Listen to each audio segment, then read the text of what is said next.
Sa kailaliman ng dagat, may isang sirena na kakaiba. Hindi siya tulad ng iba.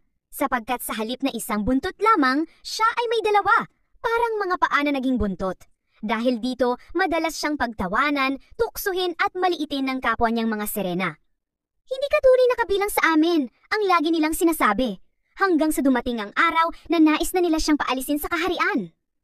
Ngunit isang gabi, habang naglalaro ang prinsesa ng mga sirena sa ibabaw ng dagat, bigla itong nabitag sa isang mahiwagang lambat ng mga mangingisda. Ang lambat ay may mga kawit na kumikinang at mahirap takasan. Wala ni isa ang naglakas loob na lumapit, maliban sa kanya.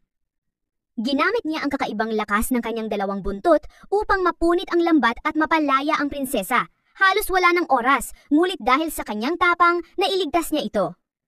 Sa labis na pasasalamat, binigyan siya ng prinsesa ng isang kwintas. May pendant itong hugis seahorse. Sabi ng prinsesa, "Ito ay minana ko pa sa aking lola. Ngayon, ipinagkakaloob ko ito sa iyo bilang tanda ng aking tiwala at pagkakaibigan."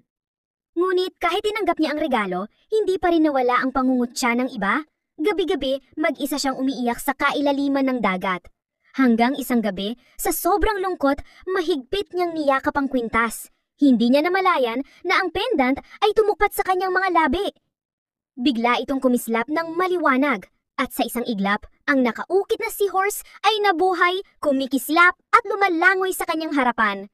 At doon nagsimula ang isang bagong hiwaga sa kanyang buhay. To be continued.